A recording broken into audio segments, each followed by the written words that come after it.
कलयुग की सच्ची घटना, हनुमान चालीसा का चमत्कार। आइए आज हम दोस्तों बात करते हैं इस कलयुग की सच्ची घटना की। व्हील चेयर पर बैठी सावित्री देवी हमेशा की तरह प्रभु श्री राम का नाम जाप कर रही थी। रघुकुल रीत सदा चली आई, प्राण जाई पर वचन न जाई। तभी सावित्री पास रखी मेज से पानी का गिलास उठाने की कोशिश करती है, पर पानी का गिलास गिर जाता है। सावित्री की आंखों में आंसू आ जाते हैं। वह मन में सोचती है, ए प्रभु राम, यह कैसी जिंदगी दी है तुमने मुझे। एक बोझ बनकर रह गई हूँ मैं। क्या मुझे इस मुसीबत से निकालने का कोई रास्ता नहीं है? तभी पड़ोस की लड़की गिलास की आवाज़ सुनकर आ जाती है। क्या हुआ आंटी? सावित्री देवी बोली, कुछ नहीं माला बेटी, मैं पानी पीने के लिए गिलास उठा रही थी, पर गिलास गिर गया। माला कहती है, आप मुझे आवाज़ दे देती, आपकी आवाज़ मेरे घर तक आ जाती है आंटी। पर कोई बात नहीं, मैं भी आ गई हूँ। यह लीजिए पानी। यह कहकर माला ने एक गिलास पानी सावित्री को दे दिया। माला कहती है, लगता है ज्योति आज काम पर जल्दी निकल गई। सावित्री बोली, हाँ बेटी, सुबह सुबह ताज़े फूल लेना, फिर उनकी माला बनाना और मंदिर के बाहर बेचना। अगर जल्दी ना निकली तो ताज़ा फूल नहीं मिल पाएंगे, तो फिर वो दहाड़ी कैसे कमाएगी? सावित्री के बुढ़ापे का सहारा ज्योति ही थी। कुछ साल पहले सावित्री एक एक्सीडेंट में अपने पति को खो चुकी थी और खुद भी इस एक्सीडेंट में चोट खाकर व्हील चेयर पर आ गई थी।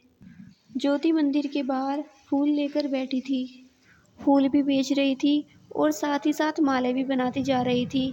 वह मन में सोच रही थी, हे प्रभु, आज तो कुछ खास बिक्री नहीं हुई, बस 2-4 मालाएं बिकी जाए, आज की दहाड़ी बन जाएगी। तभी ज्योति के कानों में एक बच्चे की आवाज़ पड़ी, बचाओ बचाओ, अरे कोई बचाओ। आवाज़ मंदिर के पास वाले तालाब से आ रही थी। ज्योति भागकर तालाब के पास पहुंची। उसने देखा कि एक बच्चा तालाब में डूब रहा है। ज्योति ने तालाब में छलांग लगा दी। मंदिर के पास बने उस तालाब में लोग सिक्के फेंककर हाथ जोड़कर नमन करते थे। दूसरों की देखा देखी में भी उस बच्ची ने तालाब में एक सिक्का फेंका और उसका पैर फिसल गया। ज्योति किसी तरह उस बच्चे को बचाकर बाहर ले आई। तभी वहाँ खड़े लोग ज्योति की प्रशंसा करने लगे।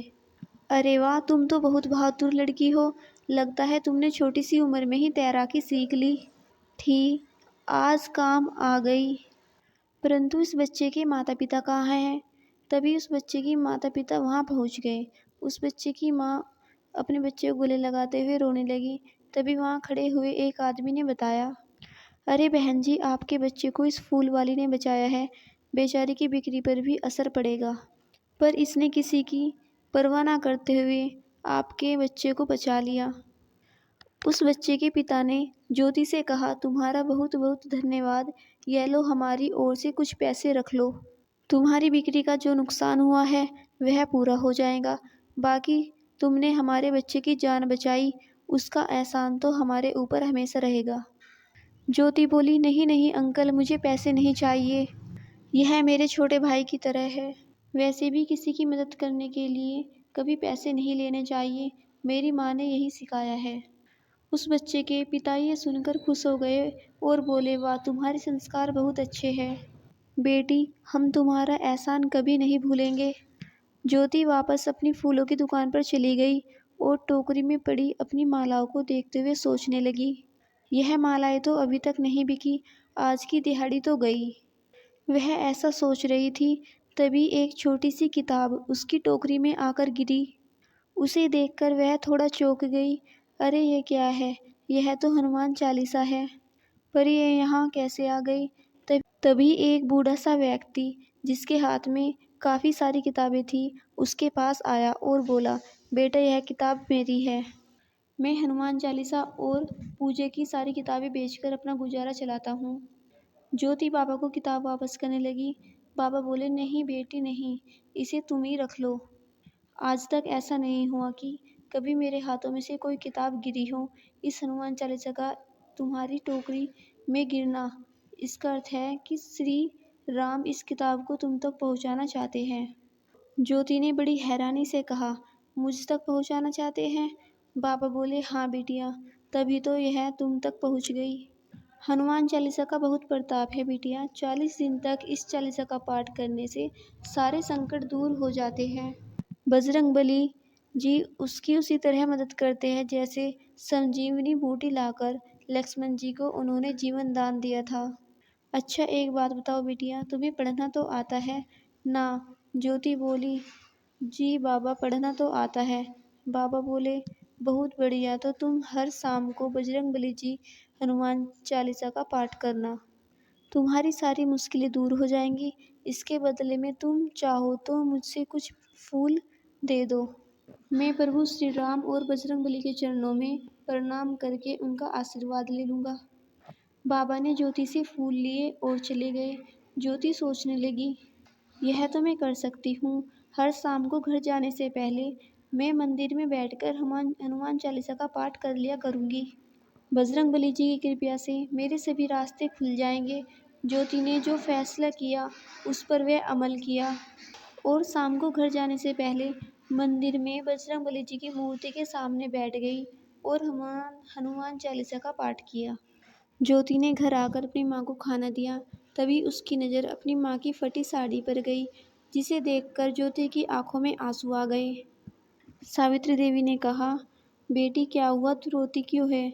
ज्योति बोली, माँ मैं इतनी मेहनत करके भी आपके लिए एक साड़ी तक नहीं ला पा रही हूँ। उसकी माँ बोली, तू मन छोटा क्यों करती है बेटी?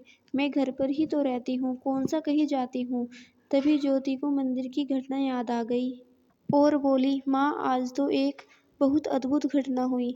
मेरी फूलों की टोकरी में हनुमान चालीसा आकर गिरी। एक बाबा के कहने पर मैंने आज से हनुमान चालीसा का पाठ किया है। तुम देखना माँ, 40 दिन पूरे होते ही हमारे भी सुख के दिन शुरू हो जाएंगे। ज्योति ने माँ को खाना खिलाया और दवा खिलाई। दवा खिलाकर सोने चली गई। अगली शाम को भी ज्योति मंदिर में बजरंगबली जी की मूर्ति के सामने बैठ गई और हनुमान चालीसा का पाठ किया। अगली सुबह जैसे ही ज्योति घर से निकलने की हुई, तभी मकान मालिक आ गया और ताना देते हुए कहने लगा, वाह वाह, लोग ठीक ही कहते हैं भाई, पढ़ लिख कर लोग स्मार्ट हो जाते हैं। तुम भी काफ़ी स्मार्ट हो गई हो। ज्योति बोली, शुक्रिया सेठ जी, पर मैंने ऐसा क्या किया? सेठ बोला, अब देखो ना, तुम सुबह सुबह अंधेरे में ही निकल जाती हो, क्योंकि तुम्हें पता है मैं आकर किराया मांगूंगा। पीछे से अपाहिज माँ होगी तो उसे तो मैं कुछ नहीं कह सकता। पर देखो आज मैं तुमसे भी ज़्यादा स्मार्ट हो गया और तुम्हें सही समय पे आकर पकड़ लिया। ज्योति बोली, सेठ जी आप तो हमारी हालत जानते हैं, हम अभी किराया देने की हालत में नहीं हैं, हमें थोड़े मोहलत दे दीजिए।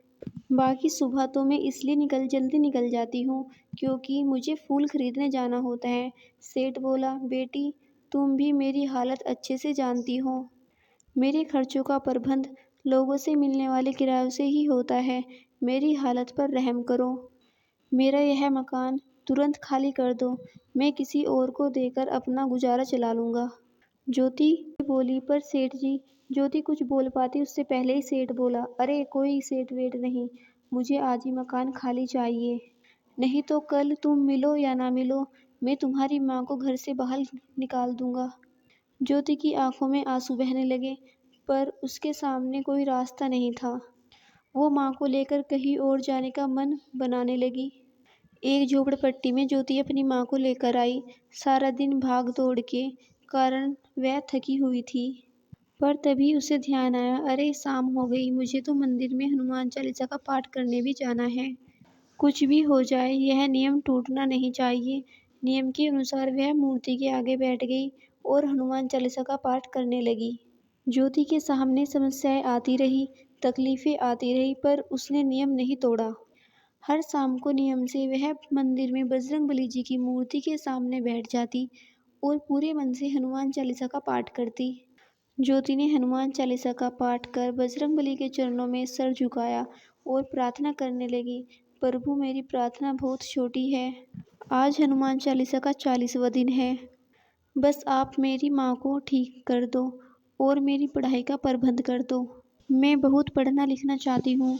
प्रार्थना कर ज्योति मंदिर से बाहर निकली और तालाब में सिक्का डालकर आशीर्वाद लेने के लिए हाथ जोड़े। वो प्रार्थना करके जैसे ही मुड़ी, उसने देखा कि सामने वही बच्चा खड़ा है जिसकी उसने जान बचाई थी। बच्चे के साथ उसके माता पिता भी थे। बच्चा दौड़कर ज्योति से लिपट गया और कहने लगा, दीदी आप कैसी है? आप मुझे कभी मिलने नहीं आई। तभी बच्चे की माँ बोली, बेटी कल रक्षाबंधन है। बिंटू ने जिद पकड़ ली है, वह तुमसे ही राखी बंधवाएगा, किसी और से नहीं। बंटू के पिताजी बोले, बंटू की बात सही है। बंटू की जान बचाने वाली उसकी बहन के होते हुए वह किसी और से राखी क्यों बंधवाए। बंटू ज्योति से कहने लगा, आपको कल मुझे राखी बांधने आना होगा, आप आएंगी ना? ज्योति बोली, हाँ हाँ बंटू, मैं जरूर आऊंगी। रक्षाबंधन वाले दिन ज्योति ने बंटू को राखी बांधी। बंटू भी बहुत खुश था और बंटू के माता पिता भी। तभी बंटू के पिता ने ज्योति से पूछा, बिटिया ज्योति, तुम स्कूल पढ़ने जाती हो क्या? ज्योति बोली, नहीं अंकल, पहले जाती थी, पर अभी तो मुझे अपने और अपनी माँ के लिए कुछ कमाना है, इसलिए नहीं जा पाती। तभी बंटू ने माँ से बोला। बंटू की माँ बोली, पर तुम अब से जाओगी। जब बंटू स्कूल जाता है तो तुम उसकी दीदी भी जाएगी। बंटू भी खुश होता हुआ बोला, हाँ माँ, मैं और दीदी साथ साथ स्कूल जाएंगे। ज्योति ने कहा, पर मुझे अपनी माँ की देखभाल करनी होती है ना? बंटू के पिताजी ने मुस्कुरा कर कहा, बेटिया उसकी चिंता मत करो, हम तुम्हारी माँ की देखभाल का इंतजाम कर देंगे और उनका इलाज भी करवाएंगे। ज्योति की आंखों से आंसू बहने लगे। वो बहुत खुश थी कि बजरंगबली जी ने उसकी प्रार्थना सुन ली। ज्योति मंदिर के बाहर खड़े होकर आने जाने वालों को हनुमान चालीसा की प्रतियां बांट रही थी और मन ही मन सोच रही थी, जिस तरह हनुमान चालीसा के प्रताप से मेरा जीवन बदला, दूसरों का भी बदलना चाहिए। हनुमान चालीसा के पाठ करने से उनके भी संकट दूर हो जाएं। आने जाने वाले लोग ज्योति से हनुमान चालीसा की प्रति ले रहे थे और उसे माथे से लगाते। तभी ज्योति की नज़र उस बाबा पर पड़ी जिसने उसे हनुमान चालीसा दी थी। ज्योति उस बाबा के पास गई और बोली, प्रणाम बाबा, आपने सही कहा था, हनुमान चालीसा के पाठ करने से मेरा जीवन बदल गया, मेरे जीवन की मुश्किलें दूर हो गई। बाबा मुस्कुराते हुए बोले, इसमें तुम्हारी भी तो हिम्मत है बेटी, तुमने अपना नियम नहीं तोड़ा, एक बार प्रण करके नियम से काम किया तो सफलता तो मिलती ही। हनुमान चालीसा का पाठ करने के दिनों में तुम्हारी मुश्किलें बढ़ी, पर तुमने नियम नहीं तोड़ा। प्रभु परीक्षा लेते हैं, पर घबराना नहीं चाहिए, अपना नियम बनाए रखना चाहिए। ज्योति बोली, बाबा मैं आपकी कृपया कभी नहीं भूलूंगी, आपने ही मुझे यह रास्ता दिखाया है। बाबा ज्योति की बात सुनकर मुस्कुराए और देखते ही देखते एक पेड़ के पीछे अदृश्य हो गए। ज्योति को न जाने ऐसा क्यों लगा जैसे साक्षात हनुमान जी ही उसके सामने थे और उसकी मदद करके वहां आंखों से ओझल हो गए। ज्योति ने हाथ जोड़कर आंखें बंद की और सर झुकाया और बस इतना ही कहा, जय बजरंगबली, जय श्री राम। दोस्तों, अगर आपको यह कहानी पसंद आई हो तो वीडियो को लाइक करके कमेंट करें। कमेंट में जय हनुमान जय श्री राम जरूर लिखें। और हाँ, चैनल पर अगर पहली बार आए हैं तो चैनल को सब्सक्राइब करें। जय श्री राम, जय हनुमान।